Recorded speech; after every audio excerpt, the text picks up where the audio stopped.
Can you believe we've come this far this fast? No, it's amazing. It really is. You coming to Macon really jump-started this whole kind of tentacle spreading everywhere, with going from 2 students at the center 5 years ago to 20 now, and we'll probably have 25, 26, which will be Which is where we want to be at. Right. We don't want to go over the 26 number. When we sit in listening to our auditions and see the level of everybody who's auditioning for us now. I remember the early days when, we had a mixture of levels, which is fine, but now people are becoming aware of what we're doing, and the level keeps getting raised every year. And it's just exciting to watch it happen. There are too many conservatories who teach the same way, too many music students who go to these conservatories and they learn how to play their instruments, but they don't know what to do when they get out into the big bad world. I remember at Juilliard, I didn't take anything. I took violin and violin and violin, okay? And I walked out and, oh my Lord, what am I gonna do? And I had greater margin for error. I can make some false starts, but the kids today, they really don't. It's much harder to find the right good work for very talented kids coming in. And so I'm thinking, well, what's the extra weapon? Well, the extra weapon is education, kind of a hybrid education, School of Music education combined with the specific liberal arts curriculum that would prepare them for life outside of school. Last semester, I actually was fortunate enough to be picked to play the Mendelssohn Octet with the St. Lawrence String Quartet.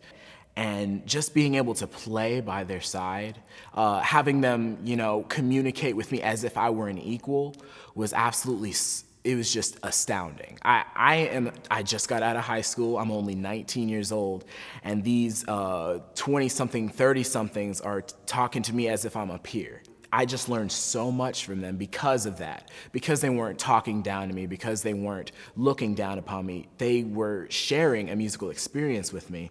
And just being able to be in the presence and to meet such distinguished artists, I couldn't imagine getting that sort of experience anywhere else. I come from a small school, and when I came here, it's also a smaller school, relatively. And just the sense of community that's here, I was not expecting that. When I got to Mercer, I knew I was going to get experiences that I wouldn't in other places. We got to actually record on the same track as people who were in the Rolling Stones and who performed with like Sarah McLachlan and all these famous people, and that was really cool. And like from then on, I just knew it was just going to be, it's just going to keep going up from there. And we're already seeing with the students what's happening with them from seeing the entrepreneurial leadership from you, from the other faculty that we have assembled. They're already starting to take things into their own hands. And just this past week, one of my students played a piece by a composer friend of theirs, and commissioning pieces now, finding opportunities to perform. Not only do they get to work with us, the faculty, they get to work with the St. Lawrence String Quartet, the Orion String Quartet, the Albert String Trio came in. We've had the Diaz String Trio. Numerous, Lynn Harrell, how can I forget? Peter Wiley. The Guarneri Quartet. It could go on and on, the people that we're bringing in here.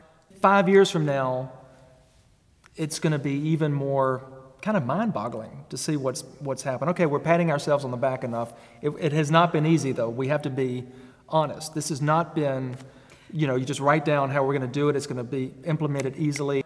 But Macon is going to be mentioned in the same breath as New York and Boston and Cleveland and Baltimore and LA, where great artists come to Macon to realize their potential.